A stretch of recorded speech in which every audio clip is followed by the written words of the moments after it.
Hi, everybody. My name is Carolyn Nishon. I'm the executive director for the Portland Symphony.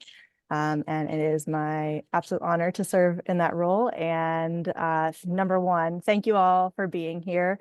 You are here because you're donors of the Portland Symphony, and we could not be doing what we do without you. So thank you so much. This is our 99th season that we're in the middle of right now, the 2023-24 season.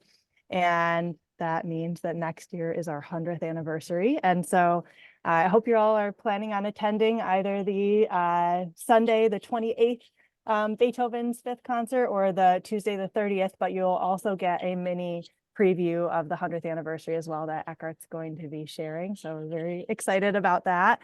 I want to just welcome a number of folks on this webinar that I haven't met yet. So welcome to you. For those that are this is your first Portland Symphony virtual event. We're so glad to have you here, as well as the people that have been attending for many weeks, months, and years. And I also just wanted to note that if there are people in your lives that might also enjoy our discovery concerts, they're geared towards really, we kind of say the young are the young at heart. And you see families there, you see neighbors there, parents, children, grandparents. We have a superhero themed discovery concert, and that is coming up this Sunday. It's $10 a ticket. The actual concert itself starts at 2:30, and we have pre-concert events that take place before that, where you can try instruments or try your hand at conducting as well. We call it Podium Hero, and there are a couple of musicians that will sit near you as you try and conduct. And we'll give a conducting lesson. So we'll learn what happens when you conduct more quickly or use bigger gestures, what happens to the music. So all of these things you can try, or children in your lives that can try, and then everyone goes up to the hall and enjoy an hour-long concert, just $10 a ticket. So just very happy to share about that as well. And with that, I'm going to turn it over to Eckhart Proy, our music director, to talk about Beethoven and introduce our panel. So I will join afterwards. If you have questions, and we really encourage them, you'll see the Q&A box at the bottom of your Zoom. Please, as the event is going on, send along your questions as they come to you. And we encourage questions of all kinds. So if you hear one of the panelists say something that you don't understand, there's lingo used that you're not familiar with and you want to know more, please ask the question. If you want to get really intricate into the details, we encourage those questions as well. So we will then, at the end of the beginning presentation, take those questions from you. So with that, I'm going to turn it over to our music director, Eckhart Proy. Thank you, Carolyn, and welcome everybody. It's a very exciting concert coming up next week. I'm here joined by Matt Consul, a violist, Alessandro Cirafci, sorry, I hope I pronounced this right, our second oboe, and Lucas Goodman, who is our PSO librarian and substitute violist in the orchestra. So thank you very much to the panel for being here and sharing and discussing a little bit Beethoven. But first, I kind of want to step back a little bit and talk about the concept of the concert, because it's a lot of wonderful and emotional music that we program for this concert. Full composers. This program is really dedicated to music of resilience. And so we have two Ukrainian composers. And when we programmed this, we were definitely hoping that the war would be over by now, but alas, it's entering year 3. And so it's unfortunately still appropriate to play two Ukrainian composers. The first is Mykola Lysenko, and nobody knows him. He's kind of one of the fathers of Ukrainian music. He was not only a composer, but also a pianist and conductor, and shaped Ukrainian classical music and tried to elevate it.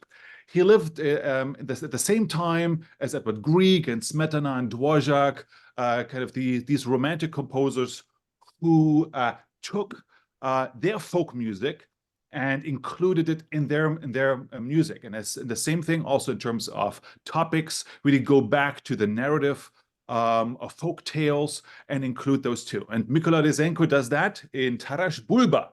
And if you don't know Tarash Bulba, that's okay. So he was a Ukrainian Cossack. and they fought about against the Polish invaders. And I'm not gonna tell you the plot. He dies a horrible death at the end, but even dying, he calls out to his fellow Cossacks and Ukrainians to fight on and predicts a brighter future. And this is from his opera Tarasbulba, which is like a full-fledged romantic opera. And so we're going to play the overture to this opera. So this is the first piece. So if you like Tchaikovsky, you will like this one too. So very late romantic, big orchestra music. The second is very different. Also Ukrainian composer Valentin Silvestrov. And Valentin Silvestrov, he is still alive. He's like 85, 86 or something years old. His style is very, very different. He started out as a serial composer like Schoenberg or so, but now it's all tonal and very wistful, nostalgic. And he actually says that, he doesn't write new music. This music is already all there, and he just kind of channels it in a way. And this piece is called The Messenger, was written in memory of his wife, and it sounds like, an angel channeling Mozart. And whatever you think this might sound like, it's exactly how it sounds like. It's an angel channeling Mozart. And then the third piece is our concerto. It's by Turkish composer Fazil Say. It's called Never Give Up. This piece was composed as a musical response to terror attacks in Europe and in Turkey in, I think, 2015-16. And it is wonderful, wonderful music.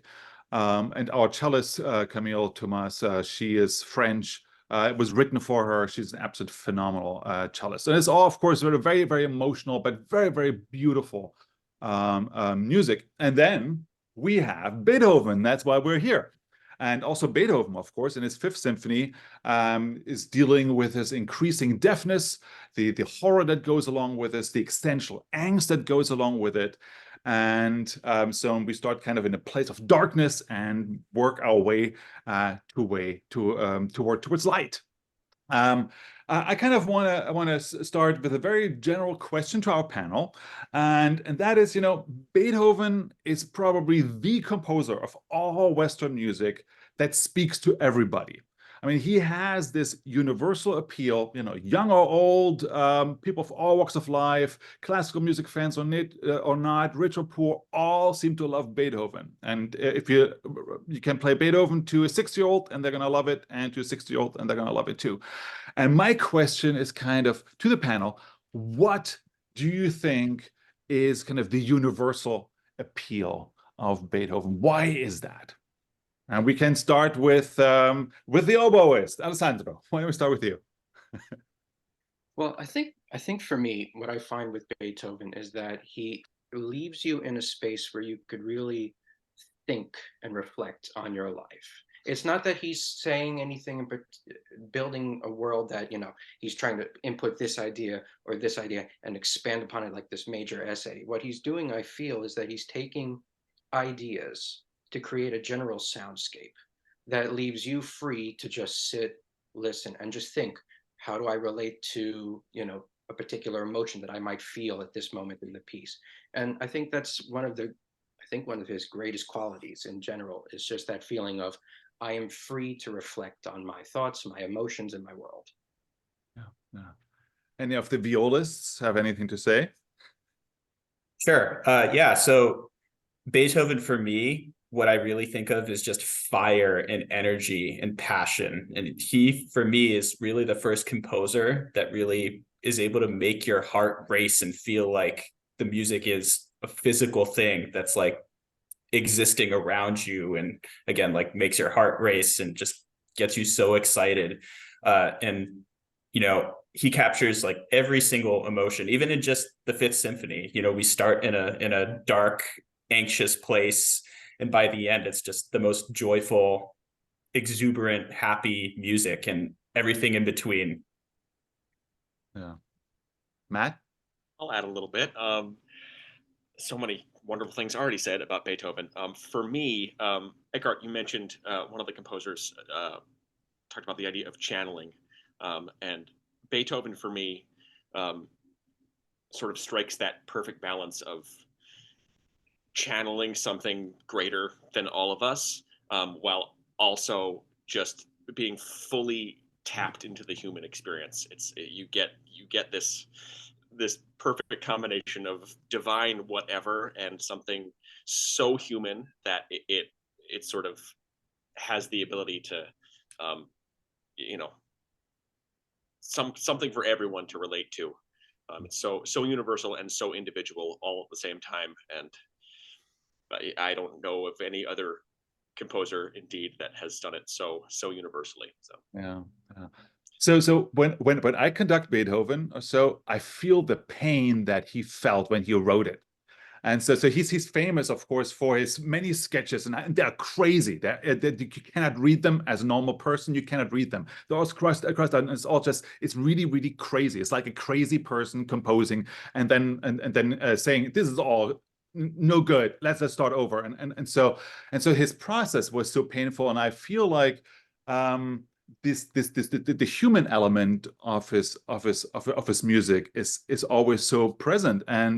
And maybe that has to do, and I mean, you're all freelancers too. You're all freelance musicians. And Beethoven was basically your grandfather as one of the first freelance pianists and composers, where he was independent all of a sudden from the kind of the individual patron, the aristocratic patron who would employ you, like Haydn had also, and he had all these people to write for, the new middle class, and they all wanted, so he had to write for a much wider range of people.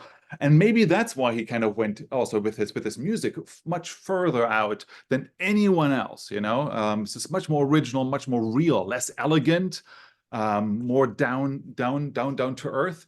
And that's his whole theory also, that because he was deaf, that he was free from all the regular influences, and he could really focus on his own inner turmoil and just pour it out without having any references what other composers would do. And so and he had kind of the reputation, especially with increasing deafness, of being this grumpy man who was very abrupt, very direct. And so I kind of wanted to see from you, from everything you know a lot of his music, you read about Beethoven. What do you think Beethoven, the man, was like? What kind of, if you had dinner with him, how would that go? How would that be like? And what would you ask him? I think the biggest thing that I would get from him, from his music, from, as you said, about like looking at his sketches for his pieces, is that he was a very self-critical individual. Always, like, I get the sense that he's attacking himself for everything. No, why'd you do this? This is wrong. How could you even think that this would work? And just to see that, I would feel like you would see that inner turmoil all over his face, that he would just be sitting brooding, and you'd almost be hesitant to ask him a question. So what did you think of this? He looked like he'd be ready to pounce on you. And it just feels like it all stems from like, just, he's very down on himself, very hard on himself. And I would kind of want to ask him about it and try to pick his brain about, his what he's thinking about, just to relate more to him. But I would hesitate, a little bit nervous for what his answer is actually going to be. I think everybody would be nervous. Definitely. I think Beethoven, we know from his correspondences that he really suffered from serious depression and anxiety for, most of his life. And somehow he finds a way to write something like his Ninth Symphony, where that, he turns it into this incredible joy and these incredible feelings that you get, like the Sixth Symphony, this like calm serenity that he somehow finds within himself. I just want to hear him talk about like how he finds that despite everything else going on in his head. yeah, beautiful. I feel like I feel like we'd probably just have a self-deprecation party. he and I. we just wouldn't get out of that cycle, maybe. But I don't know. I think I probably would be spending the whole time just trying to make him laugh. Also, it's just like I want to know. Good luck. I want to find these different sides, you know, like like we hear it in his music, but he has the reputation for being a, you know, grumpy, abrupt person, and I feel like I wouldn't be able to help myself from like trying to peel away the layers just to see what would happen. I don't really have a filter, so it might be interesting. I don't know. I think he had a sense of humor, you know. I mean, people. So when you see at the pictures, it's like with Sibelius, I saw all these people who have just all grim, or Shostakovich, they all have grim pictures. And I think if you saw him smiling, it would scare you because it's so unnatural from what we think Beethoven is like. I mean, I think that he was very well aware of his worth. I think he was very self-confident, kind of that he was the greatest composer alive. I think he knew that. And he would not be hesitant to tell you that as well. Despite, of course, being, and maybe that's why he was so self-critical. I think that the absence of physical love tortured him. You know, he got all this admiration, but it's all intellectual, it's all whatever. But there was just no physical love in his life, and I think that was probably something. I think that, you know, he was famous also for his long walks in nature, and I think he was looking for calm. I don't think he ever found it. I mean, I doubt it. He was always longing. His whole thing, his music is all about longing. If it's like longing for light or for peace or for the world being all united, for fraternity and for liberty and all these things. It was all just longing. I think it was all just desire, these unfulfilled desires, just like Bruckner in many ways, you know, or Brahms, these unfulfilled desires that fuel his music and make it so crazy, you know. But it's all, and that's it makes it so human, and I think that's the strength of his music. Is all very human, you know. It's just rooted in the individual, the importance and responsibility. And that is new, something I think that we don't see in the classical period, with Mozart or Haydn or so. Mozart's child died, and the next day he wrote a comic opera. So where his own destiny was not part of his music making. So, and I think that is something where the artist is in the center of attention of the music. That's a very romantic idea, and the Romantics took it from there and went crazy. But it was Beethoven who started as like, okay, I am the artist, I am great. Right. And like you said, part of that is probably because he wasn't beholden to a commissioner, to people ordering so much music off of him. So he was really the first one to be able to express himself fully, to write for himself. Right. And he had to put on all these concerts. I mean, he was asking for money. He said, no, that's not enough. I want more money. So he was really kind of the self, the self-representation. You know, so which was very, very, very new. Let's dive into a little bit about music. So, Fifth Symphony. I mean, a lot of his symphonies kind of changed music history. I think it is absolutely fair to say there's very few composers and very few works in all of the hundreds of years of music history we have that changed music history as much as Beethoven's symphony. I think Beethoven's Eroica, his third symphony, was number 1, number 5, and number 9. What makes this symphony revolutionary? You know, what is so new and life-changing and history-altering in this symphony? Well, from a purely technical standpoint, I guess it's the beginning of the orchestra starting to grow. You know, I think this is the first time that the auxiliary woodwind instruments started showing up. There's contrabassoon, there's piccolo. So he started to expand the color palette of the orchestra. And then I guess just, you know, everyone always talks about the 3-note motif or the 4-note motif that drives the entire symphony. And I don't think that we'd really seen anything quite like that before. Just the simplicity of the short, long, going through an entire piece from beginning to end, obsessively. Yeah, yeah. So what is interesting about the expansion of orchestra is that he does it here, but also the Ninth Symphony, that he just does the regular orchestra for like most of the symphony, and then at the end, for the final push, so to speak, for the final movement, then he brings in like extra forces, the reinforcements come in, and that's when the piccolo comes in, and the contra, and the trombones, and in the Ninth Symphony, the percussion. What an idea to bring in percussion to a symphony. That's craziness. That was something crazy.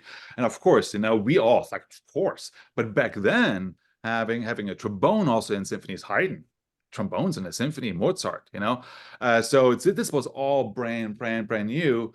And talking about this ba ba ba bum. So it is super simple, and I'm sure it's like ba ba ba da ba ba da ba, but with the ode to joy also. I think he got a lot of kind of doubtful comments. Let's put it this one on this. But what is new, and what was picked up by the Romantics also, is that this comes back throughout the symphony. So usually you have like one movement and it's done, and you move on to the next movement, new musical material. You move on to the next movement, new musical material, and then you have the ending. And what Beethoven does is that ba ba ba bum appears in the third movement, in the fourth movement, partially also in the second movement, and so it's kind of this first instant of a leitmotif. Kind of where this red thread in German is red thread. I don't know what's in English, but kind of this idea goes through the entire symphony, and that was something unheard of, and that's kind of crazy. What else do you think makes this symphony so new and crazy? I mean, I think we touched on it a little bit before with this other music. There's just this pure raw emotionality that you just, it's impossible to mistake, and you just don't really find it anywhere before this. It's just, right from the beginning, you're on the edge of your seat and almost in shock. Like, if I'm trying to imagine hearing that for the first time in that era and never having heard anything like it before, I feel like you would either just be, your jaw would be on the floor and you'd be unable to move the entire time, just like astonished by all of the things you're feeling, or like it would be too much and you would have to leave immediately. Like, I feel like it's impossible to have a lukewarm response to it. And again, just the absolute ferocity of the emotion is revolutionary for me anyway. Yeah. I think to add the sorry, I was go going to say, ahead, I think to add though is that this is the first time I think where we're really getting the composer as a storyteller. And I don't think we've had symphonies or just orchestral works where they're really trying to tell you a story from beginning to end. And he does it there, and then especially in the Sixth Symphony when he's writing about this scene on a stream, and then in the Seventh Symphony, I mean, for me, the Seventh Symphony, I always picture also something as his nickname, pastoral in the fields, but really the composer as a storyteller and trying to tell you something rather than just music for music's sake. Yeah. That's a very new thing also, which then of course took flight in the Romantic era, and what is also new that he does is that he's combining movements, so that the third movement goes directly into the fourth movement without a break. So he kind of so this very clean separation of here's number one, number two, number three, number four, and it's all predictable how it all goes. All of a sudden it merges and it explodes, and I think it's this new kind of drama, this aggression almost that was unheard of. Even Haydn writes fortissimo, or Mozart writes fortissimo, but I think they feel very different than Beethoven's. This brutality almost that is there, this rawness, and he does that by having everybody play in unison, bum, bum, bum, bum, the entire orchestra in unison. But I feel like I don't know who said it. One of you, I think Lucas or so. The word obsession was mentioned, and I think if there is an obsessive composer, it is Beethoven. And, I think this obsession too, that motif, it's, it comes from even earlier, that shows up in the Third Symphony and like all throughout the second movement, the funeral march of the Third Symphony, that da da da da da da da da, and then the French horn comes in blaring at the end with, the same notes, G G G E flat, and then he takes that and transforms it into this entire 40-minute symphony just based on that little tiny part of his third. Yeah.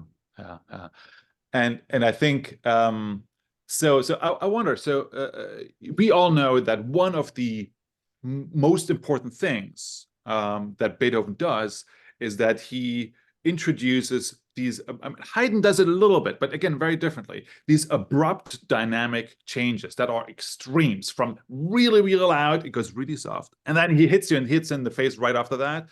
And that the fortissimo is really, so everybody knows it, yet every time I've played this piece or I've conducted this piece, I have to work very hard with the orchestra on actually making it happen. To play really, really loud and really, really soft, so that you really have this wide range and everything in between. I'm just curious from you, of a musician's perspective, why is it so hard, or what are the challenges? Also from a woodwind instrument perspective, Alessandro, and also strings, what are the difficulties of making that actually happen as a group or as an individual? And let's just start with Alessandro again. I think for me, one of the difficulties is trying to find the right quality of loud and soft, but specific for Beethoven, because it's a little bit one foot in the classical era, and loud and soft, they had that, as you said, but it's very different. It has a lighter texture, a little bit more leggero and certain and it's like soft playing, but it's not entirely romantic. And in romantic, there's a different kind of punch and drive. So it's finding the right quality where it doesn't sound overbearing, but in a very romantic overbearing, thick and heavy, but not, forte in a classical setting where it's like forte, but not in your face. And just trying to, tweak that tail of that, nudge the knob up and down, just trying to figure out where that goes, I think is difficult. Yeah. And this is for everybody who's watching this. This is a very important and interesting conversation, is what is loud? Or if you have a marking forte, which means like strong in music, what does it mean in Mozart? What does it mean in Brahms? What does it mean in Beethoven? What does it mean for Shostakovich? What kind of loud is it? Is it loud or punchy or sharp or just civilized? And so that's how we spend our time in rehearsals, ladies and gentlemen. Is what kind of loud is it? So Matt, what do you have to say to that? We enjoy the very specific type of nerd universe that we inhabit. I'm thinking, well, two things here. Every instrument obviously has its own unique technical challenges for actually making that happen. Strings and winds, I'm sure, are very, very different. So as a string player, it's pretty, it can be pretty challenging to go from, if it's a particularly ferocious kind of loud to, this suspenseful piano thing, it takes a lot of body control to get between those two things quickly enough for it to actually be effective. When you say, hold on. When you say body control, can you specify what that means? Yeah, I think. So I'm talking about bow control right now. So the right arm, for us, you can be using a lot of weight, a lot of motion, to make a bigger sound. And then all of a sudden you have to be almost perfectly still without bouncing, skittering, shaking, anything like that. There are certain parts of the bow that's easier to do it in. So it's easier to play louder at the frog, at the bottom of the bow. That's where you're holding the bow. And it's easier to play quiet at the tip of the bow. So sometimes, you're stuck with one or the other, playing, you know, really loud at the frog, and then suddenly you have to be quiet at the frog too, or the other way around. So there are a lot of technical mechanisms to figure out, and for me, honestly, I consider my strength training regimen when I'm about to play Beethoven, because the stronger my body feels, the easier it is to actually get between those two things. So that's the technical perspective. From an emotional perspective, also, you know, as we mentioned, it's one. You know, Beethoven is so wildly full of emotion and humanity, and that, for me, it's impossible not to feel that fully in my entire body and my entire being as I'm playing it. So I have to, you know, you have to find a way to channel that without it taking over your body in a way that you can't actually control your instrument anymore. Yeah, yeah. And so why don't we, Lucas? I don't know if you started, and maybe it was Alessandro, but let's ask Lucas. So Beethoven has this interesting part. There's always these composers who are who are transitioning between kind of styles, you know. So we have Baroque, and then we have Classical era, then we have Romantic, and then so that's kind of how we classify things. And Beethoven is kind of a very crucial moment in music history between the Classical era, like Mozart and Haydn, and the Romantics, like Schumann and Brahms, and Schubert is also a little bit there on the verge. Is for you, as an understanding, is Beethoven equally 1 foot there, 1 foot there? Is it the last of the classics or the first of the Romantics? Because I think that is what Alessandro was talking about, a very crucial point of how your philosophy is about how it's supposed to sound. This is a cop-out answer, but I think the answer is he's neither. He's Beethoven, and you can't put him into either category. You know, he broke all of the rules of the classical composers, but he wasn't necessarily writing romantically in the way that Brahms wrote romantically, or Wagner, or people who came later. So the emotional intelligence is there, but, you know, and later in his career, the harmonic, shall we say, weirdness starts to come in too, with especially like in his string quartets. But for me, I think it's not, there's no point trying to classify him, because he's, you know, so rigidly his own man for his entire life.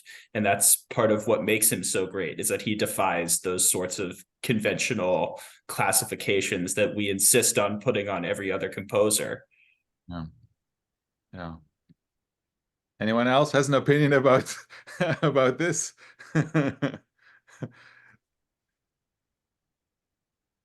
I agree.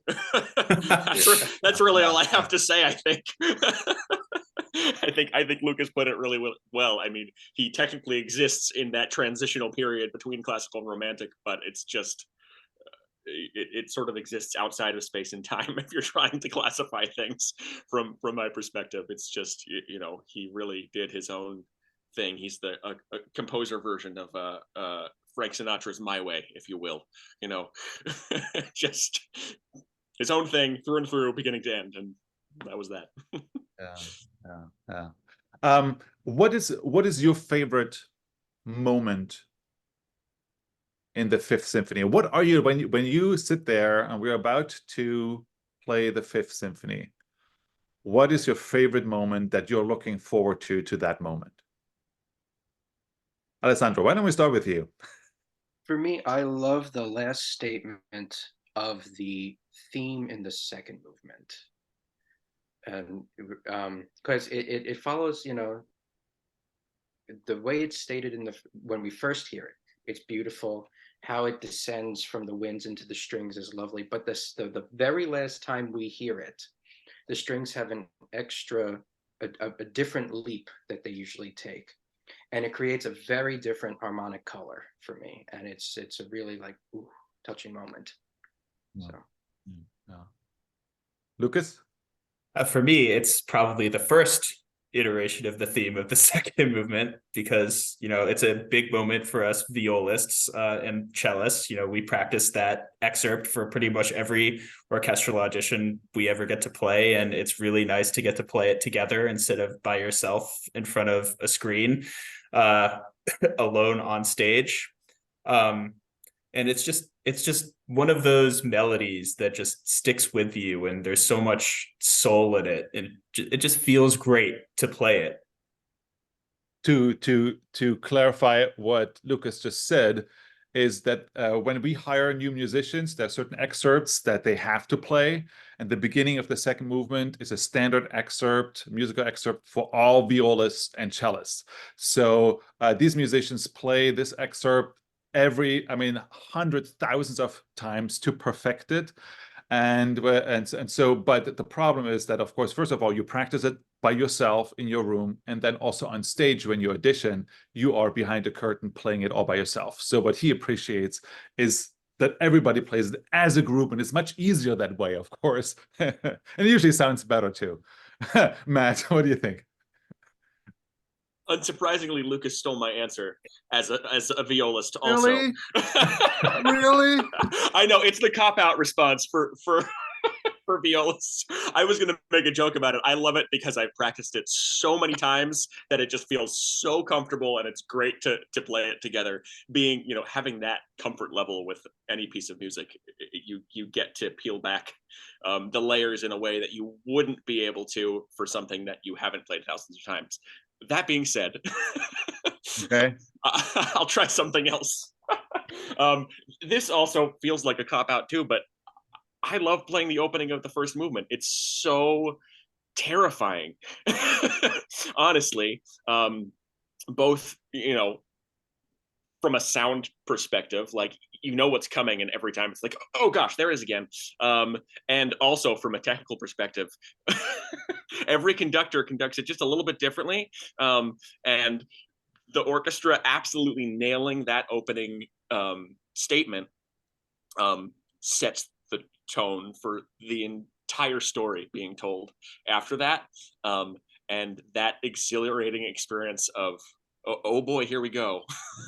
I love just sort of transforming into that zone right there. And then the second that you hear that, you know, those first four notes, you are in it fully. You have jumped off the cliff. There is no turning back, and you feel those emotions throughout your entire body for the next 40 minutes. And it's just, you know, it's like going into a trance almost, right from the beginning. So. And this, the beginning of the first movement, is a famous challenge for the conductor. So where you, as a student, you also try to figure out, what do I do? Because usually when you're going to give a cue, boom, the orchestra plays on the beat, but here it's and bum, bum, bum, bum, and you kind of just do one and hope for the best. And it's the most thrilling thing actually for conductors too. You just shoot, and then all of a sudden it goes off, but there's a delay. And I think that's what makes this beginning so unique. If it was yup, bum, bum, bum, it would be very different than bum, bum, bum, bum. And so, but to finish this up, before we take our Q&As, my favorite moment right now is, you're also into the quiet movement here. Is I love Beethoven, the crazy person, and sometimes he gets so trivial. You know, it's this conscious triviality that he does, and it's in the third movement, in the third symphony. It's in his ninth symphony, and here for me, it is the beginning of the fourth movement, where we come out of this super quiet moment. As everything is super quiet for boom, boom, boom, boom, boom, boom, boom, boom, boom, boom, boom, boom, boom, boom, and bum, dum, dum, dum, dum, dum, dum, dum, dum, and it's so stupid. No, it is so beautiful. And everybody plays, and the trombones come in, and the trumpets are blaring, and it's like, whoa, you know. So that is another moment where I think people just fell off their chairs. They must have fallen off their chairs when it was played for the first time.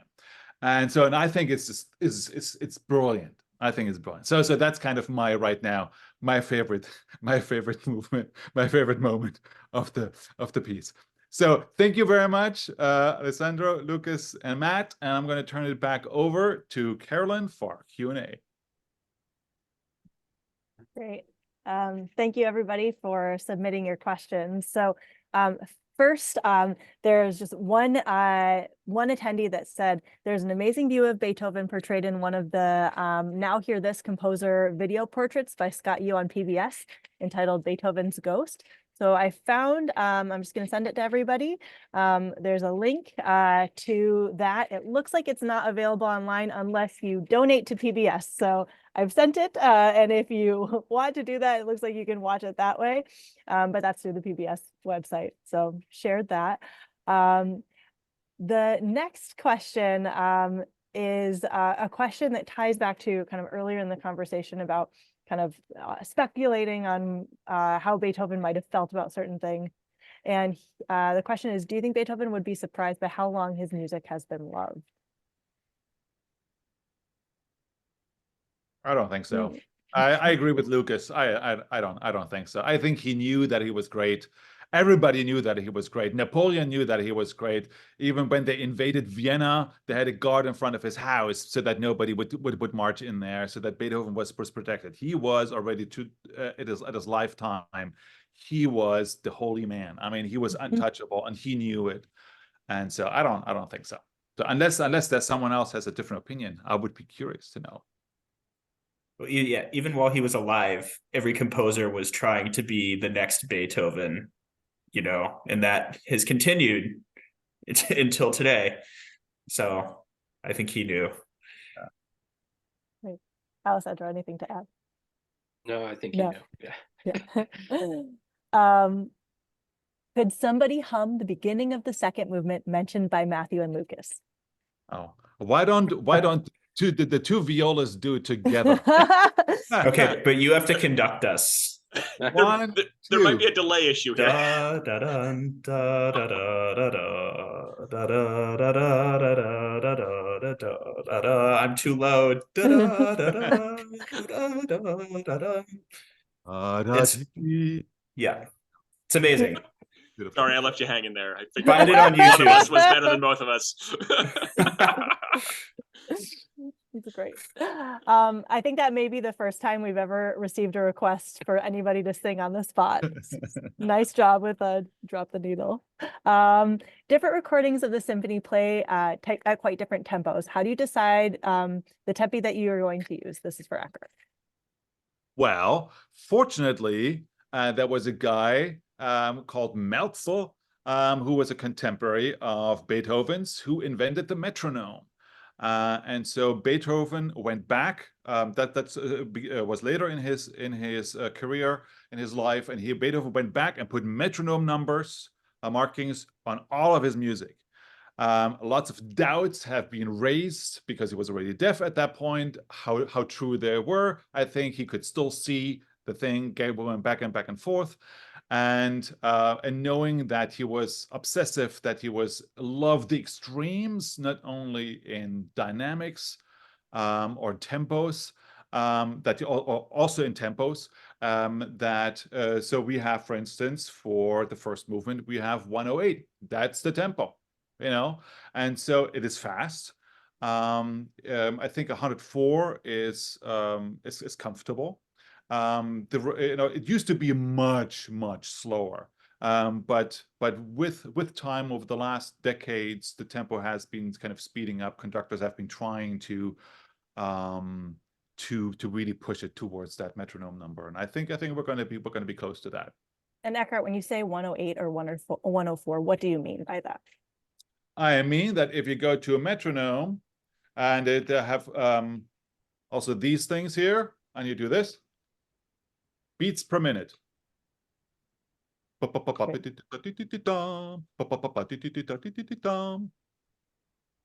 what it's going to be. Great, thank you. But then I have to elaborate on that, just because it's really interesting. This is a machine, an orchestra is not a machine. And depending on the kind of orchestra, the size of orchestra, of the leadership of the orchestra, of how well they know, what was the last time they played, how did they play it last time, all this informs how the dynamic within the orchestra works. So there's a certain tempo that sits well with an orchestra, and you have to find it. And it might be faster, it might be slower, but every orchestra has a different inner pulse. And you have to hit that pulse, otherwise it will fall apart. And so this is just a guideline. So it's not going to be right on, but it's a guideline. Great, thank you. Next question. Since we've broken the humming barrier, can Alessandro hum the part at the end of the second movement that he loves? Sure, yeah. So let's see. Da ya da dee ya dee da ya dee. It's that extra da da dee, because before they go ya da dee dee da da dee dee ya dum dee bum bum ba beep. I just like that. It's very, very emotive. Great, thank you. One question. Oh, yes. Does hearing the personal story of the composer change how you approach learning, practicing, and performing a piece of music? Why don't we go Alessandro, Lucas, Matt, Eckhart, then, if you have anything to add.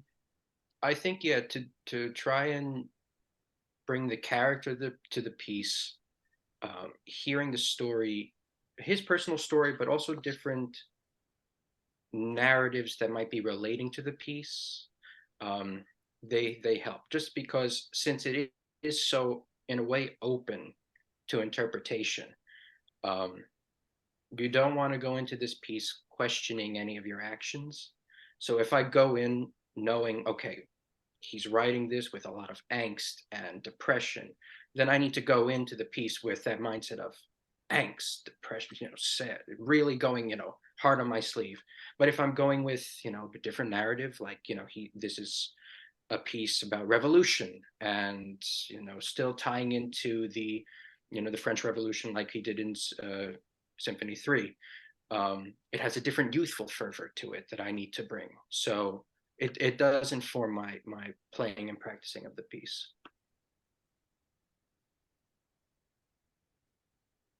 I don't remember whose turn it was, but I'll jump Go in. for it, Matt. I feel like I have mixed feelings about this. First of all, yes. So the question was, does it affect your right? That was the sorry. No, it's totally fine. I'm going to reread again, just so you have the exact. Does hearing the personal story of the composer change how you approach learning, practicing, and performing a piece of music? Right. So, yeah, I think even if you don't want it to, like, knowing something intimate about their life in that time as they're working on it is gonna at least subconsciously affect how you express the piece. I go back and forth on this. Sometimes I really, really love, getting to know a lot about a composer's life at a particular time, before I learn the piece, as I'm learning the piece, to help me inform it. And sometimes I really, really, truly want to let the music speak for itself, through me, whatever that ends up being. So I actually almost enjoy my ignorance of the what's happening in their lives at the time. I honestly probably know less than most people at this stage of the career, because I've enjoyed that experience so much, of really just letting the music speak to me however it wants to speak to me, without the, because we're also, especially if it's a composer that lived hundreds of years ago, like, odds of, things, the story changing over time, odds of us knowing exactly what was going on are pretty slim. So for me, one of the tells of a great composer is that that's going to come through the music. You're sort of intuitively going to know some of the stuff that's happening, without actually studying it, and reading about the specifics of, like, oh, he got dumped that day, like. It's just the music is gonna speak to you, and you'll be able to tell that story. And sometimes it does tell a different story than maybe the composer was consciously trying to respond to something in their lives, but something else came out, something else came through. So I feel like occasionally it can be a disservice to the music to sort of try to over intellectualize it, and instead of really just being channeling the channeling, if you will. They were channeling something theoretically, and I want to channel however whatever it is that's happening now to help tell that story. So. Thanks. Lucas? So I had a teacher in grad school. Her name is Jody Levitz. Shout out Jody Levitz if you ever see this. And she really got me thinking hard about the idea that we as performers are just an outlet for the voice of the composer, and that it's our duty to present what the composer was trying to communicate. So that's kind of my take on performing in general. And that's not necessarily the right answer. There's tons of people out there who are very freewheeling with how they interpret music, but I try to honor what the composer writes on the page. Thanks, Lucas. Eckhart? Freewheeling. And I see this as a stab against conductors right there. Speaking of teachers and their wisdom, one of my teachers said, asked me, what is interpretation? I started talking about, how do you play, how do you phrase it? And he said, no. It's like, when was it written? No, who wrote it? When was it written? And for whom was it written? That is interpretation. So it's really because all this informs, at least for us as conductors, it's like, how important is the person behind the music? And so I agree with all of you. I agree also with Matt. It's like there are certain composers where it's really, the person doesn't really matter to the music. If you know Schubert's biography, it doesn't really change much the way you play it, or even Brahms or Bach or Mozart or so. It doesn't really matter. But there are certain composers where I think it's crucial. If you have Bruckner, for instance, you need to know the man in order to understand the music. Also with Beethoven, with Shostakovich, so that there's certain composers I think where knowing the bio, because they put so much of themselves, of their own ego, of their own humanity into the music, I think is important. So it really, I think my take is it depends on who it is. And also even with Beethoven, there's certain symphonies where it's not that important, but there are certain symphonies I think where it is important. Yeah. So to close, because for many musicians, they have been playing this piece since they were likely quite young, since fairly early on in their orchestral careers. So two-part question for all of you. And then Eckhart, if you want to think about this from a conducting standpoint as well. Do you remember when you played Beethoven's Fifth Symphony for the first time? And if so, what was that like for you? And if you have played it many times in your career, which many professional musicians have, do you get tired of it? Or how has it evolved for you, and how have you grown with the piece? So I kind of open it up to whoever has something come to mind first, but we'll close with Eckhart. Well, I'll go first. I've never actually played this symphony. Actually, the first experience Amazing. playing something related to it I've had with it was Bernstein's Divertimento for Orchestra. And in the third movement, all of a sudden out of nowhere, the Beethoven 5 first movement cadenza solo just comes in. It's in a different meter, but it's still the same solo. That's the only time I've ever, playing wise, experienced this symphony. Now, I've heard this symphony a lot, and I'm tired of the first movement in a way, because we're very oversaturated with that. In the same way, like with if you take Zarathustra, for example, we all know the opening of Zarathustra, but then there's the whole rest of the piece. And a lot of times, the first movement of this piece or the opening statement in Zarathustra, they define the whole piece, and it's like, well, there's more to go, and there's a lot more that we can hear and enjoy from the work. Thanks. Take it away, Matt. First of all, Alessandro, I'm very excited for you. First time ever playing it. I think this is only my third time. I'm pretty sure the first time I played it was in my undergrad at NEC, New England Conservatory in Boston. I remember it being a very frustrating experience because I had very strong ideas about how I wanted it to be played at that point as a 19-year-old or whatever.